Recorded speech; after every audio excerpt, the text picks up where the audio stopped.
Hey everybody, Steve at Benford Guitars here. Thought I'd give you a quick shop tour here. A lot of people have been asking me what's my shop like, how big is it, what do I got in there, all kinds of stuff. So I'm standing outside of it right now, and there's the top of my car.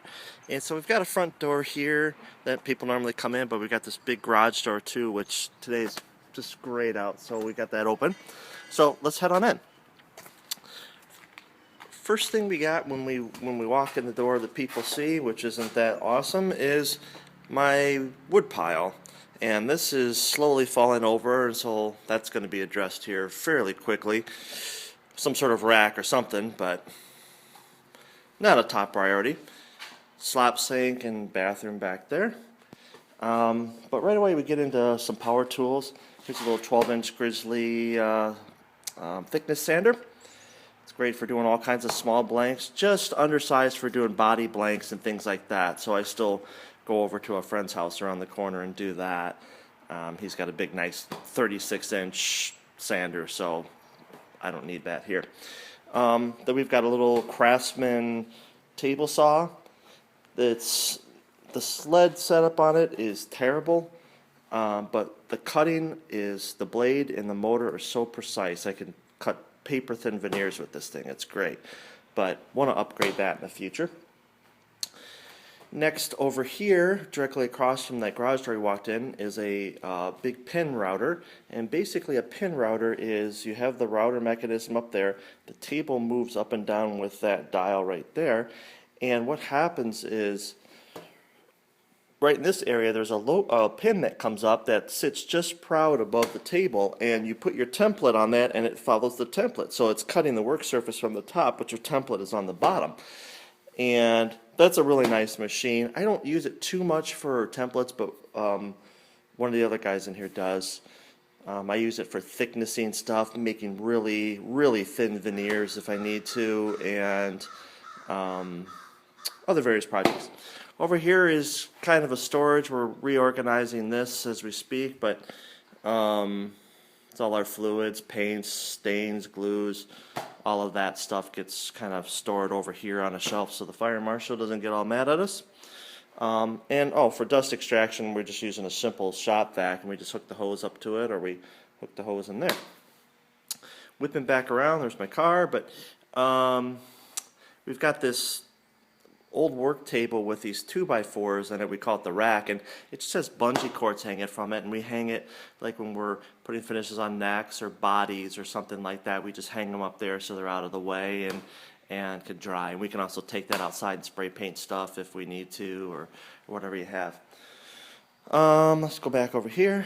Got a chop saw, and that's great for cutting boards to length, cutting 45s if we're doing other types of projects in here for people, like picture frames and that sort of stuff. We do other woodworking projects in here as well, other than just guitars.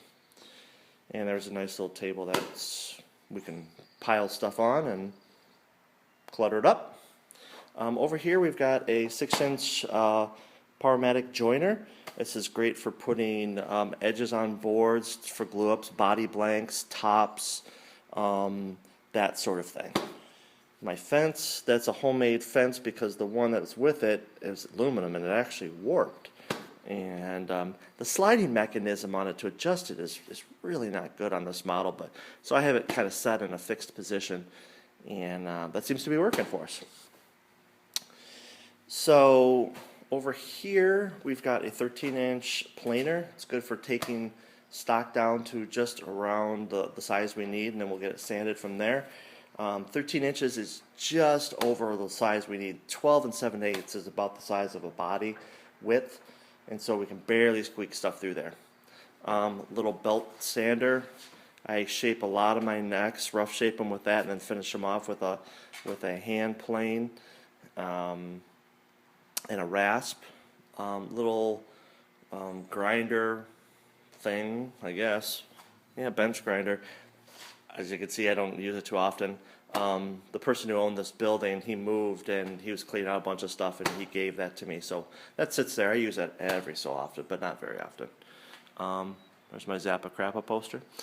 Let's see, back over here. there's a pile of wood stuff that we use. I cut my 12-inch bandsaw here. That's cut with a 12-inch bandsaw, I should say. It's an old Craftsman. Again, it's one of those tools that it's so-so. It does the jobs. It's great for cutting out bodies and rough cutting things. It's a little bit tougher when you have to like resaw board because the blade flexes a little bit. I've got that bandsaw and the table saw and that joiner used from a guy, oh gosh, 12 years ago for, I don't know, $400 or $500. And so it's one of those things that, you know, if you shop around, you can buy some okay tools that'll do the job. They've paid for themselves for sure. Here's a 17-inch Delta drill press. We use that a lot for all various kinds of things. String through body holes, hogging out material for cavities so we don't have to route it all away, putting the fret press calls in there to do fretting, all that kind of stuff. Very useful tool to have. Not 100% necessary, but once I got it, my attention to detail, or the level of detail I should say, and the quality went way up with specific things, especially string through holes, which are one of the toughest things to do to keep straight going in the body and coming out the other side. This is a kind of a catch-all for power tools, dead power tools, routers, auxiliary router bits. This is some auxiliary screw storage and Dremel stuff there. Then we have right here, we've got a table that it's a rolling table with locking wheels, so we can kind of move it around depending on what the project is. Now I have it over by my router table area here, just kind of laying out some things. Got a couple bodies in process here. This one is a new shape called the CK. And its initials are after the owner of this guitar. We came up with a variation on a shape that I already had, and so it's unique enough. We probably going to do more of those. But this is kind of nice. It's got a really nice quilted top on it with a mahogany body. It's going to be a beautiful guitar.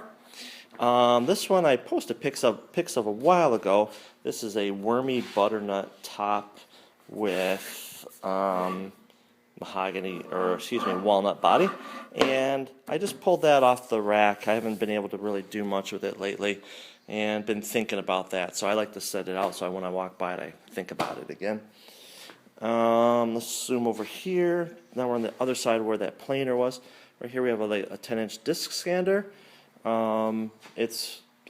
We do all kinds of stuff with that. If you want to grind something down to a nub, including your finger, rather quickly, that's the tool to have. Not a necessary tool to have in the shop, but it's very nice to have. This is a downdraft sanding table, something we made here. It's just a 2x4 box with pegboard on it. You hook a shop vac into a hole we drilled, and it's all sealed up, and then so when you turn it on, it sucks air through these holes, so as you're sanding, majority of your dust that would normally fly up in the air or doesn't get collected by the sanding bags on there, goes down in there. And there's another shop vac. So then we have a little scroll saw, which is great for cutting out inlays. It's also good for cutting out rough cutting templates. I cut out my sail F-holes with that. There's sanding strips that go in there that I cut out with, or to use a sand for my sails and other various things. This is one of the tools that's took things to a next level too. It's an oscillating spindle sander. So basically you've got this dude here, spins around, goes up and down. You have various discs and stuff like that. Great for doing inside curves of bodies. Then it also has a belt attachment that you can put on it, so you get this big flat surface area, which is great for doing sides of bodies and things like that as well. Works out any lumps and things you might have. Let's see, what do we got here? I've got my, this is my router table area. There's a porta cable plunge router, but some router bit storage back there. Basically, see what we got going here. I made this a while ago. This is a plywood T-body. I went to the local home center and bought a big 2x4 sheet of plywood, five ply plywood, ugh, and cut it into 2-inch wide by 16-inch long strips. I don't know, probably 15 or 16 of them. Then I flipped those on their sides and glued it all back together and cut this body out. So it's got this really wild grain to it. And so cut the neck pocket out of it recently. I'm going to got some parts and things coming in for it. I'm gonna put it together and see what it sounds like. I bet you it's going to be pretty cool. Let's see, spin around here. Then we have this workstation here, and this is kind of our wiring bench, sometimes a setup bench, a restringing bench, sometimes final assembly. There's a little amp down there, but this is just a fixture from I don't know, some department store, some store, like a hardware store or something, and we just adjusted the racks to where we want it and made a workbench out of it, and then hooked the light into it, and it's got built-in pegboard for tools. One of the best things I ever did. Instant, solid work bench with storage for way less than you can buy one of those cheapo ones at your home store. Let me see what else we got here. So here is this is a big L section. This is a workbench section that I made. This is 8 feet by, I believe, I don't know, 3 feet deep, and that's actually a great depth to have just enough room to put junk behind it and work, enough room on the front for stuff. Going back over here for a second, there's a little 8-inch drill press. I never really needed one of those before, but again, when my landlord was moving, he was selling some stuff, and I bought that for really inexpensive, and I actually use it often for little stuff, making dots, inlays, and other little various things where I don't need to turn on the big bandsaw. Plus, it holds a little tiny bit a lot better than that big one does. Let me see, what else do we got here? So yeah, a couple things going on over here. I've got a prototype for a new guitar stand series that I might be putting out. Just kind of roughed one out there. This guitar here is we're going to be working on that today. It's in final assembly. Black limba body, Ambonia burl top, Lust for Tone single coils, hip shot hardtail, and let me flip you over and show you this back of this body. It's pretty cool. Like that. Let's see if I can. Awesome grain on that. Rosewood back plate, string through the body. Of course, the all-access neck joint. Gotta have that. Then here's the neck. It's got Ambonia burl headstock overlay, rosewood fretboard with snakewood binding, turquoise dots, turquoise side dots, cocobolo neck. Still got to drill the holes for that, so that's part of the process. Didn't know that hadn't been done yet, so we got to do that. Yeah, that's in process. So backing up here, there's an old tool storage thing my grandfather built, who I unfortunately never got to meet, but a bunch of his old tools down there that I use a lot, which is pretty cool. And toolbox with a bunch of auxiliary tools and stuff in it. And so flipping back around, this is one of my main workbenches. It's 4 feet by 8 feet, and it's a disaster area right now. I've been cleaning up the shop and just piling stuff on there. So it's kind of nice because you can do 2 projects. You can have one going here, and you can walk around the other side and go there, because it's impossible to reach across. So it's almost like 2 workbenches just built into one. But we can lay bigger things on there for, repairing a table or building something else that we need a larger bench for. That's that. So down below is another disaster area that we're going to be addressing one of these days. I've only been here 11 years, so I figure I might as well do it now. These are all cut-offs from the tops of all the guitars I've made over the years. And so there's a ton of really awesome figured wood and stuff in there that's not big enough to do anything guitar related with. I can make headstock veneers or back plates or stuff like that. So I have other projects, little side projects that I do stuff with that I use that for. There's my horrible sandpaper storage. That's where I pile all my sandpaper, and then I go looking for stuff, and I get frustrated when I can't find it, and then I go buy more, and then put it in there, and it gets buried, and then I can't find it again. So one of these days I'll build a little rack for that too. So here is the start of Templateville. These are all body templates that I've made for various models, one-off bodies, anything like that. Templates, that's where it's at. You know, if you want to make a nice body, you can do it by hand.